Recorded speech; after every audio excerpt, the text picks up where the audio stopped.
ওই ঘোড়াটা দিয়ে মাঠে সার নিয়ে তারপরে মাঠের যে চাষাবাদ করছো না, আলু পটল ঝিঙে উঠতে এইগুলো বলে ঘোড়ার পিঠে চাপিয়ে নিয়ে আসতো বাসায়, আবার বাজারে নিয়ে যেত।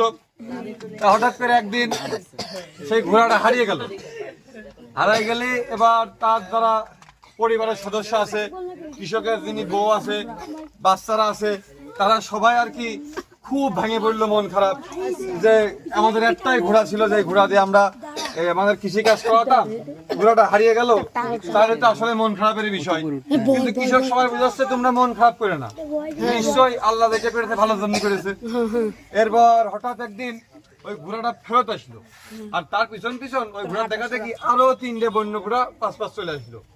এবার সবাই তো হেবি খুশি, গিরে ঘোড়া হারাইলে একটা পায়েস 3টে, আর খুশির জ্বালায় মনে করো নাচ গান শুরু হয়ে গেছে, সবাই খুব খুশি। ওরে উঠছিল না দাদা, সে ছেলে তো ঘোড়ার কান্দে নাচা শুরু করতে চললেন, কান্দন ধরে। দাদা বলছে কৃষক কৃষক, হ্যাঁ দুঃখিত। এবার কৃষক বলতেছে এত খুশি হতে যাবে না, এত খুশি হওয়া যাবে না। ওই আলহামদুলিল্লাহ আল্লাহ খুশি হয়ে আমাদের দিয়েছে, এটা হচ্ছে যে আমাদের ঠিকঠাক ভাবে আমরা গ্রহণ করবো, বেশি অতিরিক্ত খুশি হওয়া ভালো না। এবার কি হলো, যে কৃষকের ছেলে ঘোড়ার কান ধরে মোড়ামুড়ি করছিল, ঘোড়ার কান ধরতে পড়ে দিয়ে পা ভেঙে গেছে। এবার তারা খুশি হইলো, আবার মন খারাপ হয়ে গেছে। এবার কৃষক তার বুঝাচ্ছে তোমাদের বেশি খুশি হওয়ার দরকার নেই, এবার তোমরা আবার বেশি মন খারাপ করে না, আল্লাহ করে আবারও ভালো জন্য করে।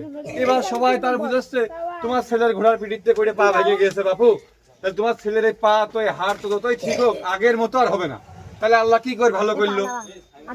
এবার কৃষক বলতেছে আল্লাহ করে ভালোই করেছে, আজ হোক কাল হোক 5 দিন পর হোক তোমরা টের পাবা।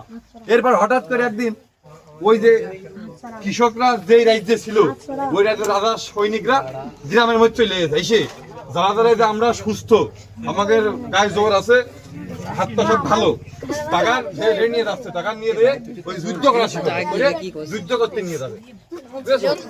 এবার সব জোয়ার মতো ছেলেরা আছে, টাকা নিয়ে চলে গেছে যুদ্ধ করার জন্য। আর যে কৃষকের যে ছেলে তার পা ভেঙে গেল, কত পা ভাঙা নিয়ে দেখি যুদ্ধ করতে দিতে পারে না, ওর আর নিয়ে। এবার কৃষক বুঝাইলো দেখো যারা সুস্থ ছিল টাকা কিন্তু আজকে বাড়ি ছাড়া দিল, আর এর পা ভেঙে গেছে, এর জন্য কিন্তু আজকে ঘরের ছেলে ঘরে আছে, তার মানে এর পা ভেঙে গেল আল্লাহ করে ভালো জন্য করেছে, ঠিক না? তাহলে আমার গল্প কি আপনাকে ভালো লেগেছে? আমার গল্প থেকে আপনারা কি শিখলেন? তাই তো আলহামদুলিল্লাহ, আল্লাহ দাদা আলহামদুলিল্লাহ ভালো জন্য করে, তাই না? আপনারা আমার কেউ কিছু শুনবেন, কেউ কিছু